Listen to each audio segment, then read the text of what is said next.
Buenas, mi nombre es Álvaro González Medina y voy a continuar con la explicación acerca del delito de genocidio. Mi parte versa sobre los tribunales competentes.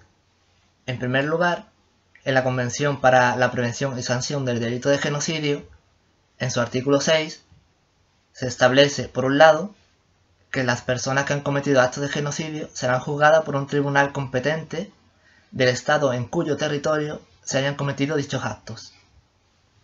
Por otro lado, se da la posibilidad a que esas personas sean juzgadas ante una Corte Penal Internacional competente. Entrando en los tribunales nacionales competentes, he de reseñar que en España se estableció el principio de justicia universal para el delito de genocidio. Esto significa que la jurisdicción española era competente para conocer de los delitos de genocidio, aunque se hubieran cometido fuera del territorio español, lo hubieran cometido extranjeros o no hubiera habido víctimas españolas. Un caso en donde se aplicó este principio de justicia universal es el caso Pinochet, en donde España persiguió los crímenes de genocidio cometidos en Chile. En 2009 se llevó a cabo una reforma de la Ley Orgánica del Poder Judicial, por la que se limitó el alcance de este principio. A partir de ese momento, para que la jurisdicción española fuera competente para conocer de un delito fuera cometido fuera del territorio español, debía quedar acreditado que los presuntos responsables se encontraban en España, o bien que existían víctimas de nacionalidad española, o bien que existía un vínculo especial con España. En 2014 se volvió a reformar la Ley Orgánica del Poder Judicial y se volvió a limitar este principio de justicia universal. Para que la jurisdicción española fuese competente, el procedimiento debía dirigirse contra un español o contra un ciudadano extranjero que reside habitualmente en España, o bien contra un extranjero que se encontrase en España y que su extradición hubiera sido denegada por las autoridades españolas. Pasando a los tribunales penales internacionales, he de reseñar el Tribunal de Nuremberg de 1945, que fue considerado el primero. Posteriormente, el Consejo de Seguridad de Naciones Unidas creó el Tribunal Penal Internacional para la ex Yugoslavia y el Tribunal Penal Internacional para Ruanda en 1993 y 1994 respectivamente. Esos tribunales son tribunales ad hoc para esos casos concretos, y ya más adelante se creó la Corte Penal Internacional, que es la primera corte permanente. Se creó mediante el Estatuto de Roma en 1998, que fue ratificado por España en el año 2000 y entró en vigor en 2002. La Corte Penal Internacional reconoce en su artículo 5 que tiene competencia sobre el crimen de genocidio, concretamente en su artículo 5.1a. Ya en su artículo 13 nos establece que la Corte podrá ejercer su competencia en tres casos. El primero es si un Estado parte remite al fiscal de la Corte Penal Internacional una situación en la que se haya producido un crimen de genocidio o se haya podido cometer. La segunda posibilidad es que el Comité de Seguridad de Naciones Unidas le remita al fiscal una situación en que se haya podido cometer un delito de genocidio. Y la tercera posibilidad es que el fiscal inicie su investigación por su cuenta. Hay que decir que la Corte Penal Internacional tiene una serie de obstáculos, ya que aún quedan más de 50 países fuera de su competencia, países muy importantes como Estados Unidos, Rusia o China. Y aquí acaba mi presentación. Os dejo a mis compañeros para que prosigan. Muchas gracias. Mi nombre es Alberto y voy a hablar sobre la imprescriptibilidad del delito de genocidio, sobre el genocidio que se produjo en Bosnia, así como del genocidio que cometieron los nazis. Estas materias se encontrarían en la parte 5, 6.2 y 6.3 del PowerPoint. Empezando por la imprescriptibilidad, comentar brevemente en qué consiste la prescripción de los delitos. La prescripción de un delito consiste en la extinción de la responsabilidad penal del autor del hecho punible por el transcurso del tiempo entre la actuación ilícita y la denuncia. Las causas principales que llevan a que se establezca la prescripción de los delitos serían seguridad jurídica y el respeto a las garantías procesales que debe tener cualquier acusado en cualquier juicio. Y aunque esto es más opinable, también hay quien defiende que se desvirtúa la función de la pena. Bueno, el artículo 131 del Código Penal se ocupa de esto y de los años necesarios para la prescripción en cada caso, dependiendo de la gravedad de los delitos. Sin embargo, hay excepciones, y hay excepciones motivadas por la especial gravedad de determinados delitos. En el caso del 131.3 del Código Penal, los delitos de genocidio y de lesa humanidad, así como los delitos contra bienes y personas protegidas en caso de conflicto armado, nunca prescribirán, salvo los castigados ya en el artículo 614 del Código Penal. Esto en cuanto al ámbito estatal. En cuanto al ámbito internacional, tenemos la Convención sobre la Imprescriptibilidad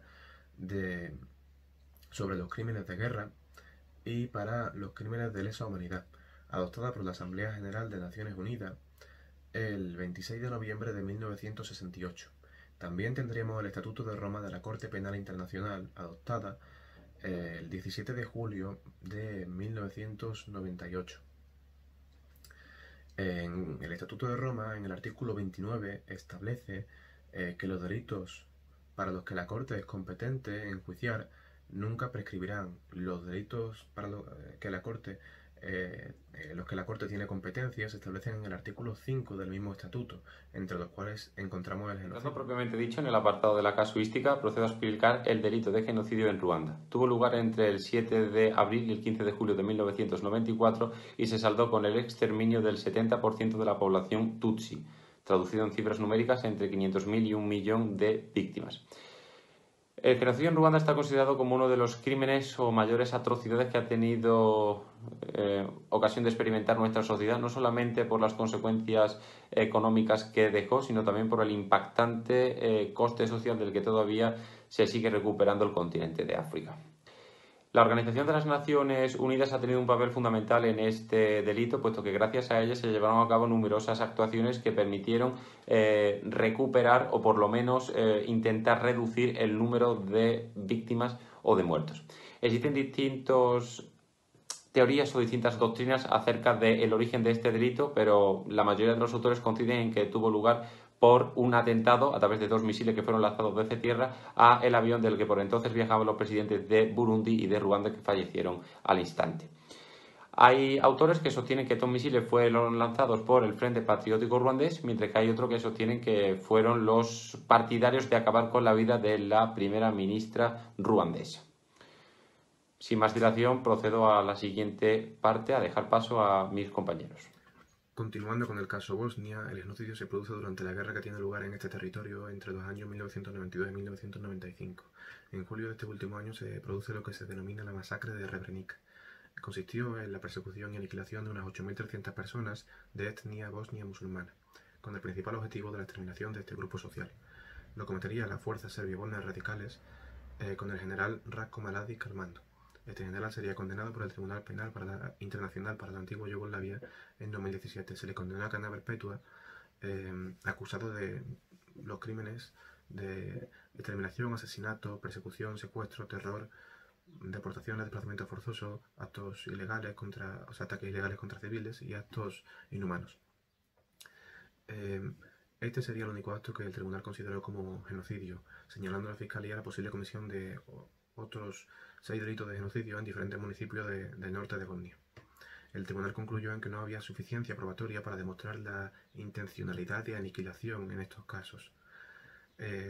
Sin embargo, este tribunal, estos juicios, fueron un hito históricamente en la resolución de conflictos internacionales, siendo esta la segunda vez que se constituía un tribunal penal internacional, teniendo como precedente al Nuremberg y al Tribunal Penal Militar Internacional para el Lejano Oriente. Pasando al genocidio nazi, comentar en qué consistió el holocausto nazi. El holocausto nazi o la catástrofe nazi consistió en la exterminación sistemática y organizada de diferentes grupos sociales, étnicos y políticos. siendo el colectivo más afectado los judíos, llegando a la cifra aproximada de unos 6 millones de muertos. Creo que es relevante analizar dos aspectos fundamentales de la intencionalidad genocida de los nazis. Uno sería el aspecto material. Se crea una industria y una red logística sin precedentes para asegurar el éxito del plan genocida, del plan contra los judíos. El Tercer Reich se convierte en un estado genocida. El siguiente aspecto sería el sentimiento de antisemitismo que se crea en la Alemania nazi, promovido por todos los líderes políticos. Se venera o se crea una supremacía de la raza aria y se adopta para sí la teoría darwinista de supervivencia del más apto, aplicada a la sociedad, en perjuicio de los judíos.